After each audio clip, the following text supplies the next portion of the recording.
Hello students,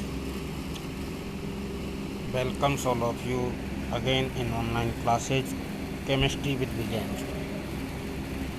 आज हम BSc part third year के लिए फिजिकल केमिस्ट्री की यूनिट फर्स्ट में क्वांटम मैकेनिक्स या क्वांटम यांत्रिकी के बारे में अध्ययन करेंगे।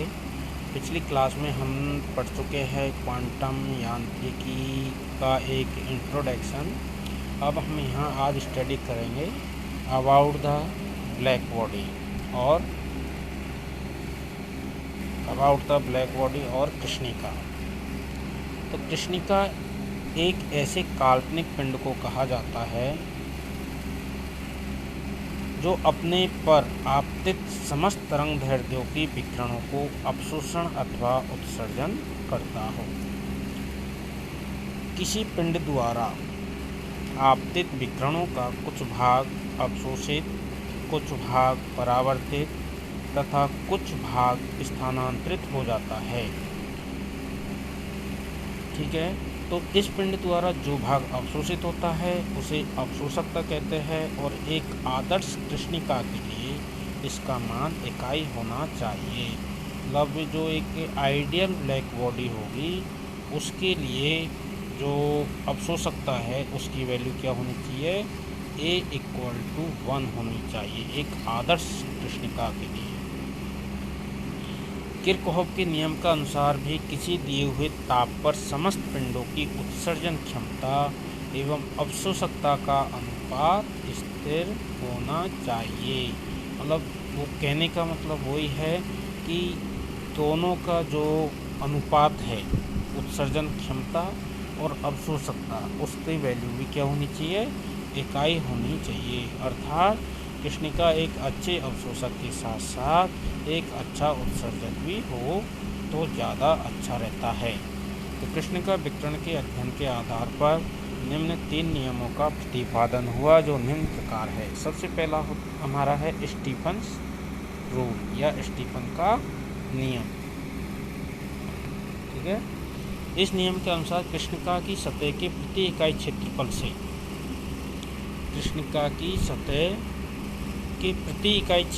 से उत्सर्जित विकिरण ऊर्जा क्या है, E, उस वस्तु के परम ताप के चतुर्थ घात, मतलब उस वस्तु पे जो टेम्परेचर है उस ताप के चतुर्थ घात के समानुपाती होता है क्या, उत्सर्जित विकिरण ऊर्जा। ठीक है, स्टीफन ने कहा था कि कृष्णिका की सतह के प्रति इकाई क्षेत्रफल तल से उत्सर्जित विकिरण ऊर्जा उस वस्तु के परम ताप की चतुर्थ घात के समानुपाती होती है। अर्थात E is directly proportional to T4। यदि हम इस प्रोपोर्शनल को हटाते हैं तो यहाँ पर क्या आ जाता है, E सिग्मा T4, जहाँ पर सिग्मा क्या है, स्टीफन स्थिरांक कहलाता है। इस प्रकार उत्सर्जित ऊर्जा एक ही आवृत्ति की नहीं होती है, अर्थात पूरे स्पेक्ट्रम में समान वितरित भी नहीं होती है। इसका मतलब यही हुआ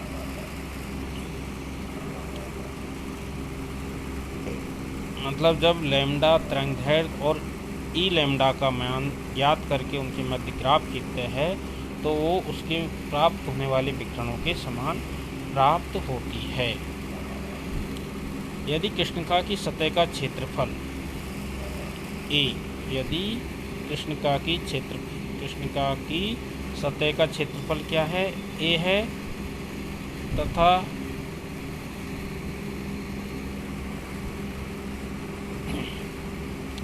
समय T हो तो उत्सर्जित ऊर्जा हम निम्न समीकरण के आधार पर दे सकते हैं। मतलब कृष्णिका की सतह का क्षेत्रफल क्या है, A है, समय क्या है, T है। तो उस स्थिति में उत्सर्जित समीकरण जो हमारी ऊर्जा उत्सर्जित होगी उसको हम ऐसे लिख सकते हैं, A और T तो क्या हो गया, उसका A हो गया क्षेत्रफल, T क्या है, समय, और बाकी सिग्मा स्टीफन स्थिरांक, T4 स्टीफन रूल। मतलब उत्सर्जित ऊर्जा उसके पर परम ताप के चतुर्थ घात के समानुपाती होती है। यह नियम केवल वस्तु द्वारा उत्सर्जित ऊर्जा के लिए होता है, न कि वस्तु द्वारा कुल ऊर्जा की हानि के लिए। मतलब केवल वस्तु के लिए जो ऊर्जा उत्सर्जित हो रही है उसके लिए ये रूल्स काम करेगा। नेक्स्ट रूल है हमारा बीन का नियम। इस नियम के अनुसार कृष्णिका द्वारा उच्चतम उत्सर्जन क्षमता वाली तरंग के तरंग दैर्ध्य का मान समझो। कृष्णिका द्वारा उच्चतम उत्सर्जन क्षमता वाली तरंगदैर्ध्य, उच्चतम उत्सर्जन क्षमता वाली तरंगदैर्ध्य क्या है? लैम्डा मैक्सिमम का मान उसके परम ताप के व्युत्क्रमानुपाती होती है। उसके परम ताप के व्युत्क्रमानुपाती होती है, मतलब टी के क्या होती है। लेकिन स्टीफन सूत्र में क्या पढ़ा था? स्टीफन सूत्र में पढ़ा था हमने लैम्डा एक वो जो उत्सर्जित ऊर्जा है ई, वो किसके? T4 के समानुपाती होती है। लेकिन यहाँ पर क्या हो रहा है? यहाँ इसकी तरंग दैर्ध्य का मान है, उत्सर्जन क्षमता वाली तरंग दैर्ध्य का मान उसके परम ताप के व्युत्क्रमानुपाती होती है। अर्थात ताप बढ़ने के साथ लैम्डा मैक्सिमम के मान में कमी होगी। जैसे जैसे हम ताप बढ़ाएंगे उसके लैम्डा मैक्सिमम के मान में कमी होगी। यदि हम इसको प्रोपोर्शनल चिन्ह को हटाते हैं तो lambda maximum is equal to V upon T, जहाँ पर V क्या है? बीन स्थिरांक कहलाता है या बीन नियतांक जिसको हम कहते हैं, जिसकी वैल्यू होती है 2.9 10⁻³ मीटर केल्विन। तो ये हो गया बीन का नियम। बीन ने यह भी बताया कि कृष्णिका विकिरणों की अधिकतम उत्सर्जन क्षमता का भी ताप से संबंध होता है। जैसे कि स्टीफन ने बताया था, क्या बताया था स्टीफन ने बताया था कि उत्सर्जन क्षमता व उसकी विकिरणों की उत्सर्जन एनर्जी उसके परम ताप के वो होती है। लेकिन बीन ने क्या कहा था कि इसकी अधिकतम उत्सर्जन क्षमता यहाँ ई मैक्सिमम कर दिया, ठीक है, ई की जगह ई मैक्सिमम कर दिया और ये कर दिया प्रोपोर्शनल होता है T5 के, मतलब उसकी परम ताप की पंचम घात के समानुपाती होती है। और जब हम इसमें से प्रोपोर्शनल को हटाते हैं तो प्रोपोर्शनल की जगह आ जाता है ये कांस्टेंट, जिसको हम कहते हैं बीन नियतांक, ठीक है। तो ये हमारा आ जाता है E maximum upon T5 equal to B. तो बीन का यह नियम कम तरंग दैर्ध्य वाली विकिरणों के मानों पर खींचे गए वक्रों और प्रायोगिक वक्रों से पूर्ण रूप से मेल खाते हैं। मतलब जब हम विकिरणों के मानों पर ग्राफ बनाते हैं तो जो कर्व प्राप्त होता है वो प्रायोगिक कर्व से मेल खाते हैं, परंतु हाई या उच्च तरंग दैर्ध्य के मानों पर यह नियम विकिरणों की व्याख्या करने में असफल रहता है।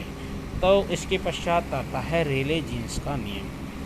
थर्ड नियम है रेले जीन्स का नियम। इस नियम के अनुसार विद्युत चुम्बकीय क्षेत्र आवृत्ति दोलकों का एक समूह होता है। क्या होता है? विद्युत चुम्बकीय क्षेत्र आवृत्ति दोलकों का एक समूह होता है जिसमें प्रकाश की प्रत्येक संभावित आवृत्ति एक आवृत्ति दोलक को प्रदर्शित करती है। मतलब यहाँ क्या है? यहाँ इसका विद्युत चुम्बकीय क्षेत्र है वो आवृत्ति दोलकों का एक समूह है जिसमें प्रत्येक प्रकाश की प्रत्येक संभावित आवृत्ति न्यू एक आवृत्ति दोलक को प्रदर्शित करती है। तो इसका मतलब है कि प्रकाश की किसी आवृत्ति का प्रकट होना उस आवृत्ति के दोलकों का उत्तेजित होना दर्शाता है। क्या दर्शाता है? कि रूढ़ यांत्रिकी की विभिन्न स्वतंत्रता की कोटियों में ऊर्जा के समविभाजन सिद्धांत का उपयोग करते हुए रेले जीन्स ने लैम्डा व ई लैम्डा के मध्य स्थापित किया, जिसे रेले जीन्स का नियम हम कहते हैं। E lambda equal to 8 by KT upon lambda 4 dy। यहाँ dy से ये dy कट जाएगा और ये बचेगा E lambda equal to 8 pi KT upon lambda 4। ये रेले जीन्स का नियम है। ठीक है, लैम्डा और ई लैम्डा के मध्य में क्या संबंध था? ई lambda 8 pi KT upon lambda 4, जहाँ पर के क्या है? के एक वोल्टाज मान का स्थिरांक है। के क्या है? वोल्टाज मान का स्थिरांक। टी क्या है? परमताप है। ई लैम्डा तथा लैम्डा टी क्या है? डी लैम्डा एक परास में उत्सर्जित ऊर्जा है। तरंग दैर्ध्य के उच्च मानों के लिए सही मान देता है, लेकिन निम्न तरंग दैर्ध्य के लिए समीकरण उपयुक्त नहीं है। तो कम तरंग दैर्ध्य के लिए हमारे बीन्स का नियम ज़्यादा उपयुक्त रहता है। अर्थात समीकरण के अनुसार ऊर्जा और तरंग दैर्ध्य के मध्य ग्राफ खींचा जाए तो वह बिना शिखर प्राप्त किए बढ़ता जाता है, जिससे यह निष्कर्ष निकलता है कि बहुत कम तरंग दैर्ध्य वाले दोलक सामान्य ताप पर भी बहुत उत्तेजित अवस्था में होने चाहिए, जो कि प्रायोगिक तथ्यों के बिल्कुल क्या है? विपरीत है। यहाँ हम इसको देखते हैं ग्राफ के माध्यम से, यदि समझते हैं तो देखिए ये लैम्डा है, ये इधर लैम्डा और ये इधर एनर्जी। ठीक है, वो कहता है कि जैसे जैसे लैम्डा के मान बढ़ते हैं तो शुरुआत में क्या होता है?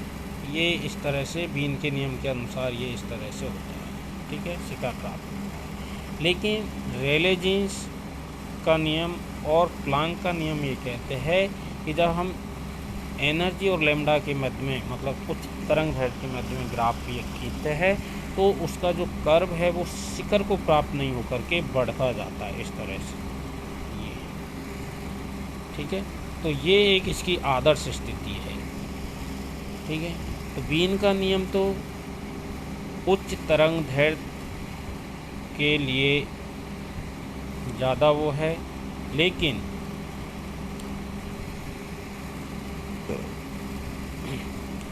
निम्न तरंग दैर्ध्य के लिए प्लांक रेले जीन्स का नियम उच्च तरंग दैर्ध्य के लिए ज़्यादा ठीक है, लेकिन बीन का नियम निम्न तरंग दैर्ध्य के लिए ज़्यादा ठीक होता है। अब चौथा जो नियम है हमारा प्लांक का विकिरण नियम। मैक्स प्लांक ने कृष्णिका के स्पेक्ट्रम में ऊर्जा के वितरण के लिए, इसके लिए स्पेक्ट्रम में ऊर्जा के वितरण के लिए एक सिद्धांत प्रतिपादित किया, जो कि बीन के विस्थापन के नियम तथा रेले जीन्स के नियम के मध्य का था। ठीक है, क्योंकि बीन का नियम था वो निम्न तरंग दैर्ध्य वालों के लिए ठीक था, इसी प्रकार रेले जीन्स का नियम उच्च तरंग दैर्ध्य के लिए ज़्यादा ठीक था। लेकिन काम ऐसे नहीं चलेगा, इसलिए आगे स्टडी हुई और मैक्स प्लांक थे, उन्होंने बताया कि किसी कृष्णिका द्वारा विकिरण का उत्सर्जन निरंतर नहीं होकर ऊर्जा के पैकेटों के रूप में होता है।